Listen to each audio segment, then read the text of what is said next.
Hello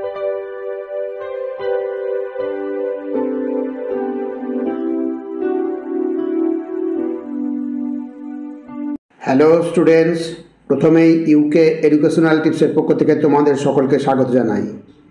higher secondary 2024-25 সালের ABTA test পেপারের page AC 23 অর্থাৎ এসি 23 পেজের নিউট্রিশনের এসএকিউ এর সমাধান আজকের ভিডিওতে করে দেওয়া হচ্ছে। তোমরা লক্ষ্য করো এবং তৈরি করে নাও।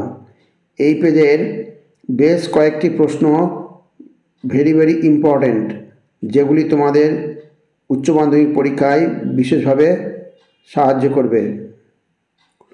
খুবই ইম্পর্ট্যান্ট প্রশ্ন আছে, অতএব এই পেজটা আমি করে দিচ্ছি, সলভ করে দিচ্ছি। তোমরা অতি অবশ্যই উত্তরগুলো তৈরি করে নেবে। হচ্ছে অতি সংক্ষিপ্ত উত্তরভিত্তিক প্রশ্নাবলী। এটা তোমাদের প্রশ্নপত্রের 2 নম্বর প্রশ্ন। নিম্নলিখিত প্রশ্নগুলির প্রতিটি একটি বাক্যে উত্তর দাও। বিকল্প প্রশ্নগুলি লক্ষণীয়। এখানে 14খানা প্রশ্নের উত্তর তোমাদের করতে হবে। ভালো করে খেয়াল রাখবে, তাহলে ফাইনালে গিয়ে অসুবিধা হবে না। প্রথম প্রশ্ন হচ্ছে, লাইসোজাইম কি? লাইসোজাইম এক প্রকার জীবাণু ধ্বংসকারী উৎসেচক, যা মানুষের লালারস, অশ্রু ও মাতৃদুগ্ধে উপস্থিত থাকে। এটি ব্যাকটেরিয়া কোষপ্রাচীরের পেপটাইডোগ্লাইক্যান উপাদানকে ভেঙে দেয়, ফলে ব্যাকটেরিয়া কোষের মৃত্যু হয়। এখান থেকে একটা প্রশ্ন, ছোট প্রশ্ন আছে যে মানুষের লালারসে, অশ্রুতে, মাতৃদুগ্ধে জীবাণু ধ্বংসকারী পদার্থটির নাম কি? তখন তোমরা বলবে লাইসোজাইম। আবার ব্যাকটেরিয়া কোষপ্রাচীরের উপাদানটির নাম কি? হচ্ছে পেপটাইডোগ্লাইক্যান। এখানে টেপটাইডো হয়ে গিয়েছে, টেপ হবে না, পেপটাইডো হবে, পয়কার প, পেপটাইডোগ্লাইক্যান। খুব ভালো করে মনে রাখবে, পেপটাইডোগ্লাইক্যান, পেপ পয়কার প, পেপটাইডোগ্লাইক্যান। এবার পরবর্তী 2 নম্বর প্রশ্ন, অথবা প্রশ্ন। একের অথবা প্রশ্ন, স্নেহকণিকা বা মিশেল কাকে বলে? ক্ষুদ্রান্ত্রের গহ্বরে বৃহৎ অণু ফ্যাটি অ্যাসিড, মনোগ্লিসারাইড, কোলেস্টেরল এবং ভিটামিন এ, ডি, ই ও কে পিত্তলবণ দ্বারা আবৃত হয়ে যে 3 থেকে 6 ন্যানোমিটার 3 থেকে 6 ন্যানোমিটার ব্যাসযুক্ত জলে দ্রবণীয় ক্ষুদ্র স্নেহকণা গঠন করে, তাকে মিশেল বলে। নেক্সট 2 নম্বর প্রশ্ন, T3 এবং T4 হরমোনের সম্পূর্ণ নাম লেখো। খুব ইম্পর্টেন্ট প্রশ্ন। এই লাইসোজাইমও খুব ইম্পর্টেন্ট, এটাও ইম্পর্টেন্ট। এইবারে T3 হরমোনের সম্পূর্ণ নাম হচ্ছে ট্রাই আয়োডোথাইরোনিন। ভালো করে বানান দেখবে আর লিখবে, লিখে তৈরি করবে, তাহলে ভুল হয়ে যাবে। Try iodothyronine. আর T4 হরমোনের নাম হচ্ছে টেট্রা আয়োডোথাইরোনিন, টেট্রা আয়োডোথাইরোনিন বা থাইরক্সিন। এবার 3 নম্বর, পলিইউরিয়া ও পলিফাজিয়া কি? এটা একটা ইম্পর্টেন্ট প্রশ্ন। পলিইউরিয়া রক্তে উপস্থিত অতিরিক্ত গ্লুকোজ বৃক্কীয় নালিকায় জলের পুনঃশোষণে বাধা দেওয়ায় মূত্রে জলের পরিমাণ বৃদ্ধি পায়। এর ফলে অধিকবার মূত্রত্যাগের ইচ্ছা পায়। একে পলিইউরিয়া বলে। এখান থেকে একটা কথা তোমাদের বলে রাখি, বৃক্কনালিকায় জলের পুনঃশোষণ, এটা হচ্ছে কি একটা হরমোন। হরমোনটা হচ্ছে এডিএইচ হরমোনের কম ক্ষরণে বৃক্কনালিকায় জলের পুনঃশোষণটা কি হয় না। জলের পুনঃশোষণ না হওয়ার জন্যই কি হয়, ঘন ঘন মূত্রত্যাগ হয়। ওটা তোমরা জেনে রাখবে, কোন হরমোনের অভাবে বারবার মূত্রত্যাগ হয়। ওটা হচ্ছে এডিএইচ, অ্যান্টিডাইইউরেটিক হরমোন। পিটুইটারি গ্রন্থির পশ্চাৎ গ্রন্থিতে ক্ষরিত হয়। যাই হোক, এবার পলিফাজিয়া, প্রয়োজনের তুলনায় অতিরিক্ত খাদ্য গ্রহণ এক প্রকারের রোগ হিসাবে ধরা হয়, যাকে পলিফাজিয়া বলে। 4 নম্বর, NSAIDS এর সম্পূর্ণ নাম কি? AIDS এর সম্পূর্ণ নাম হচ্ছে non steroidal anti inflammatory drugs. ভালো করে মনে রাখবে, non steroidal anti inflammatory drugs. এবার 5 নম্বর, ট্রান্সঅ্যামাইনেশন কি? এটা একটা খুব ইম্পর্টেন্ট প্রশ্ন। ট্রান্সঅ্যামাইনেশন যে প্রক্রিয়ায় কোনো অ্যামাইনো অ্যাসিড থেকে অ্যামিনোমূলক হচ্ছে NH2 অ্যামিনোমূলক কিটো অ্যাসিডে স্থানান্তরিত হওয়ায় অ্যামাইনো অ্যাসিডটি কিটো অ্যাসিডে এবং কিটো অ্যাসিড অ্যামাইনো অ্যাসিডে পরিণত হয়, তাকে ট্রান্সঅ্যামাইনেশন বলে। নেক্সট আর একটা ইম্পর্টেন্ট প্রশ্ন, কিটোজেনিক অ্যামাইনো অ্যাসিড বলতে কী বোঝো? যেসব অ্যামাইনো অ্যাসিডের ডিঅ্যামাইনেশনের ফলে নাইট্রোজেনবিহীন অংশ থেকে কিটোন বডি উৎপন্ন হয়, তাকে কিটোজেনিক অ্যামাইনো অ্যাসিড বলে। এটা একসঙ্গে হবে, কিটোজেনিক অ্যামাইনো অ্যাসিড বলে, যেমন লিউসিন, লাইসিন। এবার 6 নম্বর, বয়ঃসন্ধিকালের স্থূলতার 2টি কারণ উল্লেখ করো। প্রত্যেকটাই ইম্পর্টেন্ট প্রশ্ন, খুব ভালো করে রেডি করে নেবে। বয়ঃসন্ধিকালে স্থূলতার 2টি গুরুত্বপূর্ণ কারণ হলো, প্রথম কারণ হচ্ছে আধুনিক যুগে অর্থাৎ বর্তমান যুগে কায়িক পরিশ্রমহীন জীবনযাত্রা কাটানো, আর 2 নম্বর হচ্ছে ফাস্টফুড ও কোল্ড ড্রিঙ্কসের প্রতি আসক্তি। এই 2টি কারণের ফলে বয়ঃসন্ধিকালে স্থূলতা বৃদ্ধি পায়। এইবার হচ্ছে কি অথবা প্রশ্ন, কয়ের অথবা? এটা 6 অথবা। ব্রোকার্স ইন্ডেক্স কি? ব্রোকার্স ইন্ডেক্স হলো উচ্চতা, সেন্টিমিটার এককে প্রকাশ করতে হবে উচ্চতা -100, উচ্চতা থেকে 100 মাইনাস করলে আদর্শ দৈহিক ওজন হচ্ছে কেজিতে প্রকাশ। এটা হচ্ছে ব্রোকার্স ইন্ডেক্স। নেক্সট হচ্ছে 7 নম্বর, পুষ্টি শিক্ষাদানের 2টি পদ্ধতি লেখো। পুষ্টি শিক্ষাদানের 2টি পদ্ধতি, প্রথম হচ্ছে বক্তৃতা ও ডেমনস্ট্রেশন, আর 2 নম্বর পদ্ধতি হচ্ছে কর্মশালা বা ওয়ার্কশপ। আরও আছে চলচ্চিত্র, রেডিও, বিভিন্ন আছে, তার মধ্যে এই 2টো তোমাদের দেওয়া হলো। এবার অথবা প্রশ্ন হচ্ছে বায়োটিক পোটেনশিয়াল কাকে বলে? এটাও একটা ইম্পর্টেন্ট প্রশ্ন। বায়োটিক পোটেনশিয়াল হচ্ছে অনুকূল পরিবেশে কোনো জীবের সর্বোচ্চ প্রজনন ক্ষমতাকে বায়োটিক পোটেনশিয়াল বলে। এবার 8 নম্বর, আন্তরিক রসের 2টি প্রোটিন ভঙ্গ সূচকের নাম লেখো। আন্তরিক রসের 2টি প্রোটিন ভঙ্গ সূচকের নাম হলো ইরেপসিন এবং নিউক্লিয়েজ। এখানে খুব ভালো করে মনে রাখবে, যেন ট্রিপসিন আর ইরেপসিন যেন দুটো দিও না।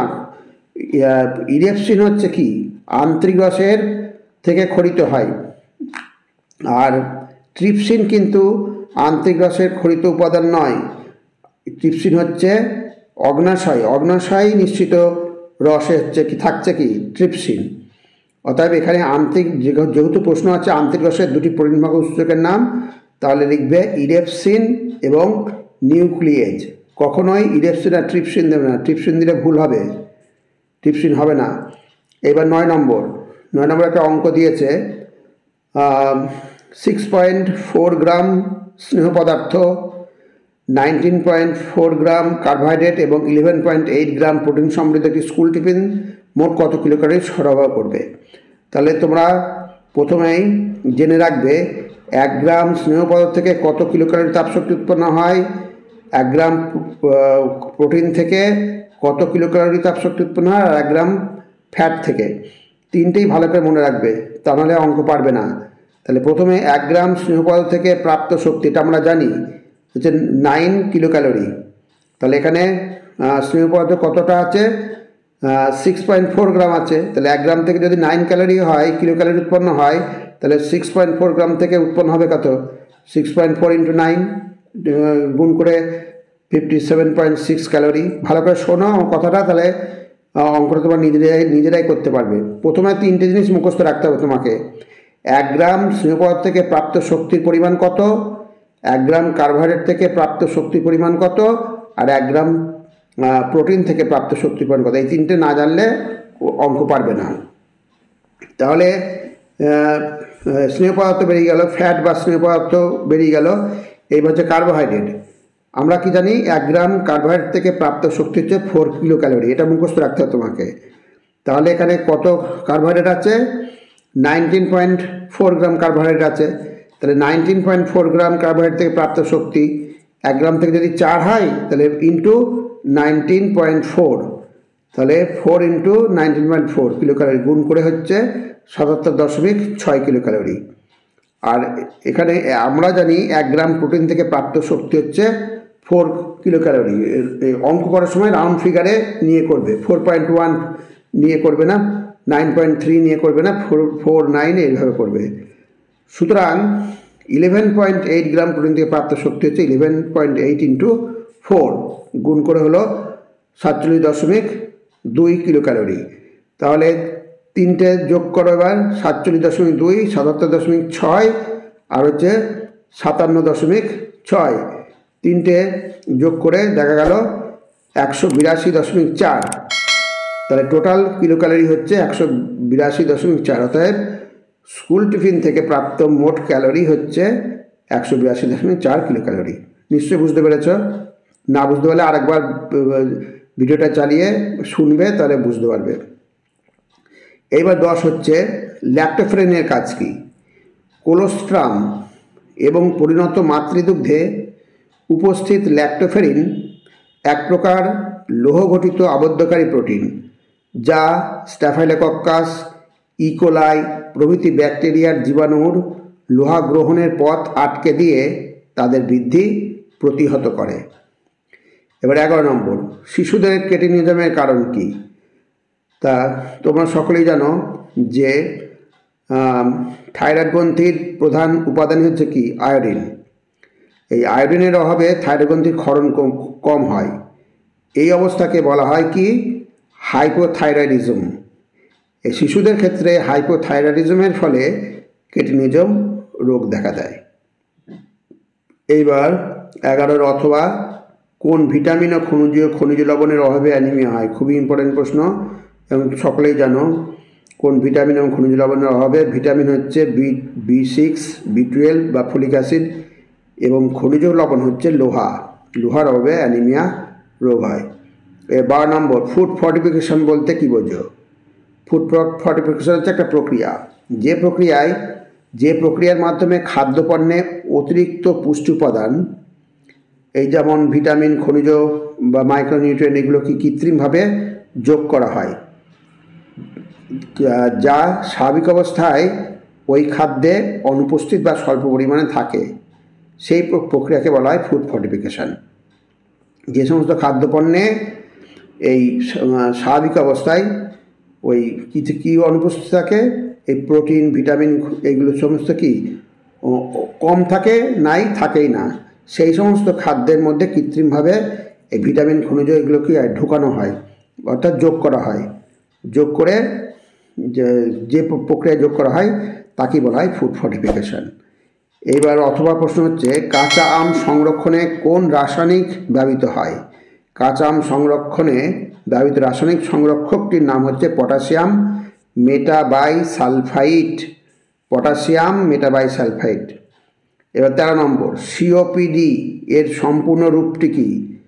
সিওপিডি সম্পূর্ণ রূপটি হলো চাইল্ড ডেভেলপমেন্ট প্রজেক্ট অফিসার। এবার 14 নম্বর, এই 13 অথবা হচ্ছে পিসিএম। পিসিএম বলতে কি বোঝো? পিসিএম হচ্ছে প্রধানত প্রোটিন বা ক্যালোরি বা প্রোটিন ক্যালোরি উভয়েরই অভাবে বা সংক্রমণজনিত কারণে শিশু ও প্রাক বিদ্যালয়গামী শিশুদের দেহে যে অপুষ্টিজনিত শারীরিক ও মানসিক অবস্থার সৃষ্টি হয় তাকে প্রোটিন ক্যালোরি অপুষ্টি বা পিসিএম বলে। এবার 14 নম্বর প্রশ্ন, অনুপূরক খাদ্য বলতে কী বোঝো? তাহলে দেখো, অনুপূরক খাদ্য হচ্ছে যে বাড়তি খাদ্য প্রদানের দ্বারা বয়স, লিঙ্গ, শারীরিক অবস্থা অনুযায়ী কোনো ব্যক্তির অনুমোদিত পুষ্টিগ্রহণ মাত্রা এবং দৈনিক পুষ্টি উপাদান গ্রহণের মাত্রার মধ্যে যে ঘাটতি তৈরি হয়, এবং তা পূরণ করার ব্যবস্থা করা হয় তাকে অনুপূরক খাদ্য বা সাপ্লিমেন্টারি ফুড বলে। এটাও একটা ইম্পর্টেন্ট প্রশ্ন। তাহলে স্টুডেন্টস প্রশ্নগুলো করে দিয়ে উত্তর করে দেওয়া হলো, এগুলো তোমরা অতি অবশ্যই তাড়াতাড়ি রেডি করে নেবে, পরবর্তী ভিডিওতে পরের পেজটা দিয়ে দেওয়া হবে। যাই হোক স্টুডেন্টস, অতি অবশ্যই তোমরা ভিডিওটি শেয়ার করো যদি ভিডিওটি ভালো লাগে। তোমরা তো শেয়ারও করো না, সাবস্ক্রাইবও করো না, লাইকও দাও না। যাই হোক, যদি ভিডিওটি ভালো লাগে অবশ্যই সাবস্ক্রাইব করো, একটা লাইক দিও এবং তোমার ফ্রেন্ডসদের মধ্যে ভিডিওটি শেয়ার করো। তাহলে স্টুডেন্টস আজকে এখানেই শেষ করি। তোমরা সকলে ভালো থেকো, সুস্থ থেকো। Thank you very much.